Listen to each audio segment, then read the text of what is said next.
300 থেকে 350 বছর আগে এই জমিদারি বাড়ি তৈরি করা।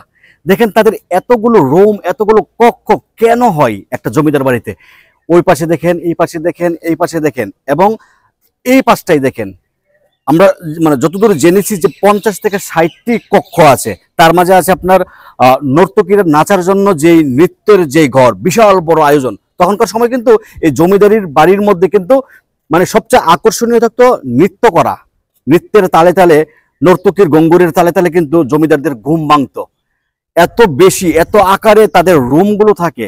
মানে তখনকার সময় কল্পনা করেন তো, যখন নাকি রড ছিল না, সিমেন্ট ছিল না, 300 বছর আগে, 350 বছর আগে 50 থেকে 60টি কক্ষ।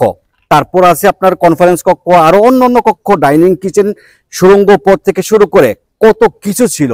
আমি যদি আপনাদের কিছু দেখাই, এই পাশটায় দেখেন নান্দনিক একটি আপনার পুকুর, তারপরেই কিন্তু আপনার পদ্মা কিংবা যমুনা নদী। তারপরে এই পাশটায় দেখেন, এখানে একটা রুম মানে একটা কাছারি ঘর রয়েছে, যে কাছারি ঘরে 100 বছর আগে, 100 বছর আগে কাজী নজরুল ইসলাম এসেছেন, এই কাছারি ঘরে বসতেন। ওনার যেই প্রমিলা, যে এখনো লেখা আছে যে নজরুল প্রমিলা পাঠাগার, ওনার যেই প্রেমিকা, সেই প্রেমিকার সাথে উনি কথা বলতেন, গল্প করতেন, চিঠি লিখতেন প্রমিলা দেবী।